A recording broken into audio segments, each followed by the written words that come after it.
बिस्मिल्लाहिर्रहमानिर्रहीम। अस्सलाम वालेकुम।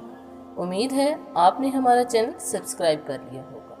अगर नहीं किया तो अभी सब्सक्राइब करें और घंटी के बटन पर क्लिक करें ताकि आने वाली वीडियोस के नोटिफिकेशन आपको मिल सके।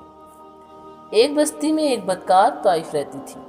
वो बस्ती के जवानों को गलत राह पर डालने लगी। हज़रत बायज़ीद बस्तामी बात पहुंची तो उन्होंने अपना मुसल्ला उठाकर इस बदकार खातून के दरवाजे के सामने बिछा दिया और इबादत में मसरूफ़ हो गए। सारा दिन गुजर गया, शाम हो गई। शहर के लोग बदकार खातून के दरवाजे पर आते और वहाँ बायज़ीद बस्तामी को इबादत करता देखकर शर्म से वापस चले जाते। जब शाम ढल गई और खातून हैरान हुई कि आज कोई गाहक नहीं आया तो इसने दरवाज़ा खोला। बाहर बायज़ीद बस्तामी बैठे थे। खातून ने गुस्से से कहा, बाबा मेरा धंधा ख़राब कर रहे हो, जाओ अपना काम करो। हज़रत बायज़ीद पूछा कि तेरा धंधा क्या है?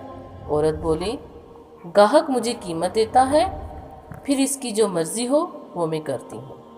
हज़रत बायज़ीद पूछा, अगर मैं भी तुम्हें कीमत दूँ तो जो मैं तुम्हें कहूँगा करोगी?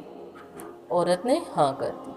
हज़रत बायज़ीद कीमत पूछी, रकम अदा की और मुसल्ला उठाकर खातून के घर चले गए और बोले, चलो अब गुस्ल करके पाक साफ कपड़े पहन लो।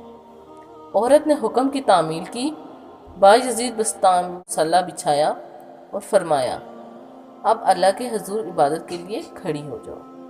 जब औरत नमाज के लिए खड़ी हो गई तो हज़रत बायज़ीद ने सजदे में गिरकर अल्लाह से अर्ज़ की, ए अल्लाह, इसे यहाँ तक लाना मेरा काम था, अब इसका दिल बदलना तेरा काम है।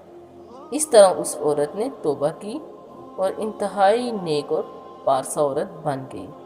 दोस्तों, अगर वीडियो अच्छी लगी हो तो दोस्तों के साथ शेयर ज़रूर करें। जज़ाकल्लाह।